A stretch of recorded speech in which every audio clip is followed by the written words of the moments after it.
নতুন পর্দা লাগানোর পর আমার ঘরের লুকটা যেন চেঞ্জ হয়ে গেছে। আর এই পর্দাগুলো কিন্তু আমার ভীষণ পছন্দ হয়েছে।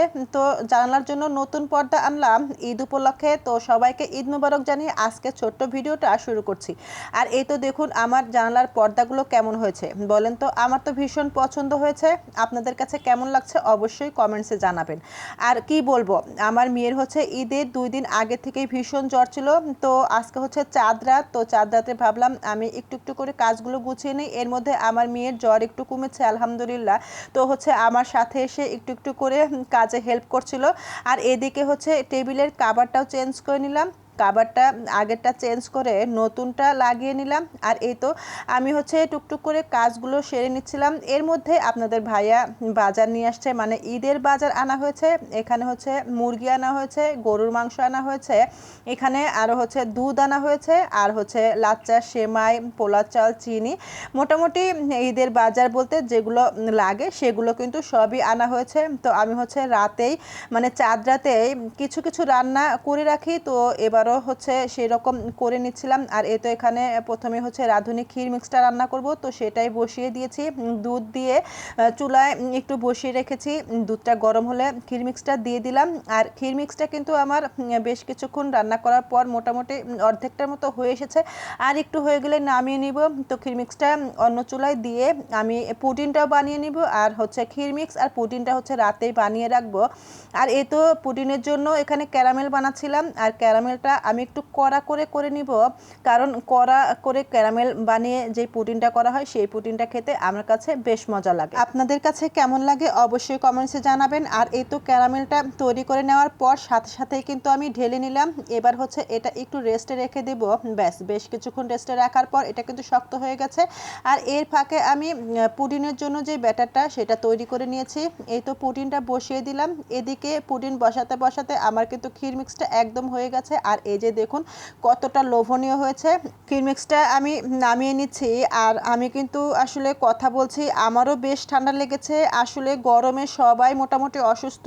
আর এদিকে হচ্ছে আমার মেয়েরও ভীষণ জ্বর ছিল 2 দিন। মোটামুটি আজকে একটু জ্বরটা কম, জানি না কেন এমন হচ্ছে। আর এ তো ক্ষীর মিক্সটা নামিয়ে নিলাম। এবার হচ্ছে একটু ঠান্ডা হওয়ার পর আমি এখানে বাদাম আর কিশমিশ দিয়ে, মানে বেশ কিছু বাদাম কিশমিশ দিয়ে আবার একটু ডেকোরেশন করে ফ্রিজে রেখে দেব ঠান্ডা হওয়ার পর। আর এই তো আমার কিন্তু ক্ষীর মিক্সটা একদম রেডি। তো এইভাবে আসলে ঈদের আগে অসুস্থতা কিন্তু একটু ভালো লাগে না। আর বাচ্চাদের নিয়ে তো আসলে ঈদ, বাচ্চারাই তো ঈদের দিনে আনন্দ করবে, ঘুরে বেড়াবে। আর সেখানে বাচ্চারা যদি অসুস্থ থাকে তাহলে কি আর ঈদ ভালো লাগে বলুন তো। যাই হোক, কি আর করা যাবে, অসুখ তার বলে কয়ে আসে না। আল্লাহ সবাইকে সুস্থতা দান করুক। আর এই তো আজকে হচ্ছে ঈদের দিন সকালবেলা ভোরে ভোরে ঘুম থেকে উঠে গেলাম। আর আমি উঠে যাওয়ার কিছুক্ষণ পরই আমার মেয়ে উঠে গেছে। আর এই যে মা মেয়ে বসে দুজনের হাতের মেহেদি দেখছিলাম। আর এই যে দেখুন আমাদের মেহেদিগুলো কেমন হয়েছে। আর রাতে কিন্তু কাজ করার পর শোয়ার আগে হচ্ছে আমি আর আমার মেয়ে বসে সুন্দর করে মেহেদি দিয়েছি। আর মেহেদি দেওয়াটা আমার মেয়ে খুবই উপভোগ করে। ঈদের দিন রাতে বসে হচ্ছে মেহেদি দিচ্ছি সেটাই দেখছিলাম। তো যাই হোক, এখন হচ্ছে রান্নাঘরে চলে এসেছি। ওই যে রাতে পুডিং বানিয়ে রেখেছিলাম, এটা কিন্তু রাতে আর আমি সেট করিনি। এখন হচ্ছে সকালবেলা আমি পুডিংগুলো বাটিতে ঢেলে নিচ্ছি। আর এই যে একটা নিলাম, এটা হচ্ছে একদম ডার্ক হয়েছে। আর এইটা হচ্ছে একদম হালকা করে আমি হচ্ছে ক্যারামেলটা করেছিলাম। আর এই পুডিংটাও কিন্তু খেতে বেশ মজা হয়েছিল। এটা হচ্ছে আমার আম্মুর জন্য আর এটা হচ্ছে আমাদের জন্য। তো দুইটা পুডিংই আমি বাটিতে ঢেলে নিলাম। এবার ফ্রিজে রেখে না দিয়ে আমি ডাইনিংয়েই দিয়ে দিচ্ছি, কারণ একটু পরে যেহেতু ওরা উঠে নামাজ পড়তে যাবে, তো সেজন্যই ভাবলাম টেবিলটা একটু গুছিয়ে নেই। আর এই তো খাবার দিয়ে টেবিলটা একটু রেডি করে নিচ্ছিলাম। এখানে দুটা পুডিং দিলাম আর ক্ষীর মিক্সটা বের করে নিলাম। আর সকালবেলা উঠে যে লাচ্চাটাও রান্না করে নিয়েছি। আর লাচ্চাটা গরম গরম কিন্তু খেতে বেশি ভালো লাগে, তো সেজন্যই লাচ্চার রাতে রান্না করিনি।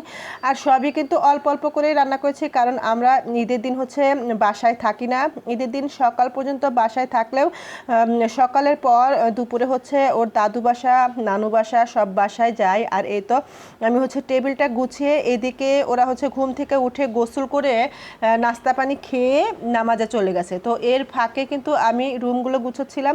আর বলেন তো আমার মতো কার কার এমন হয়? আমার ঈদের দিন সকালবেলা এত মাথা ব্যথা করে, আর ঈদের দিন আগে মানে চান রাতে তো ঘুমই হবে না। তো এবারও কিন্তু সেই একই অবস্থা, সকালবেলা ঘুম থেকে উঠে ভীষণ মাথা ব্যথা করছিল। তো তারপরে টুকটুক করে একটু কাজ করছিলাম, ঘরগুলো একটু গুছিয়ে নিয়েছিলাম। ওইদিকে আম্মুর কিন্তু জ্বর, তো ওর শরীরটা ভালো লাগছিল না। আসলে মোট কথা সব কিছু মিলে কোনো কিছুই ভালো লাগছিল না।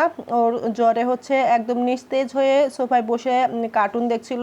আর এই তো এখন হচ্ছে আমি পুরো ঘরটা একটু গুছিয়ে নিলাম, কারণ ওরা নামাজ থেকে একটু পরে চলে আসবে। তো এই ফাঁকে হচ্ছে ঘরগুলো একটু গুছিয়ে নিলাম, আর একটু পরে কিন্তু আমরা হচ্ছে চলে যাব। আর এখন হচ্ছে এই তো আমার মেয়ে, ওই যে বললাম, ঘুম থেকে উঠে ওইখানে বসে আছে, কোনো কিছুই করছে না, ওর কোনো কিছুই ভালো লাগছে না। তো এর ফাঁকে আমি ওর জন্য একটু লুডুস বানিয়ে আনলাম, আর কোনো কিছুই কিন্তু ও খেতে চাইছে না। আসলে জ্বরে কোনো কিছুই ভালো লাগে না। তো তারপরে একটু লুডুসটা এনে ওকে একটু লুডুস খাওয়ালাম। খাওয়ানোর পরে ওকে ওষুধটাও খাইয়ে দিয়েছি। আর জ্বর আসার পর ওর শরীরটা অনেক দুর্বল হয়ে গেছে, আর এখনকার জ্বরে কিন্তু শরীর খুবই খারাপ হয়ে যায়। তো যাই হোক, ওকে খাবারটা খাইয়ে গোসল করে দিয়েছি, আর এই তো ওর ড্রেস বের করে নিয়েছি, একটু ড্রেসটা পরিয়ে দিলাম।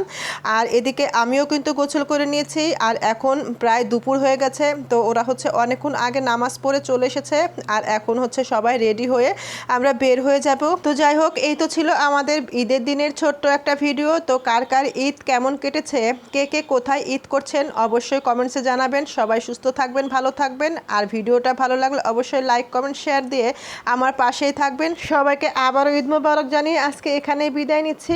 আল্লাহ হাফেজ।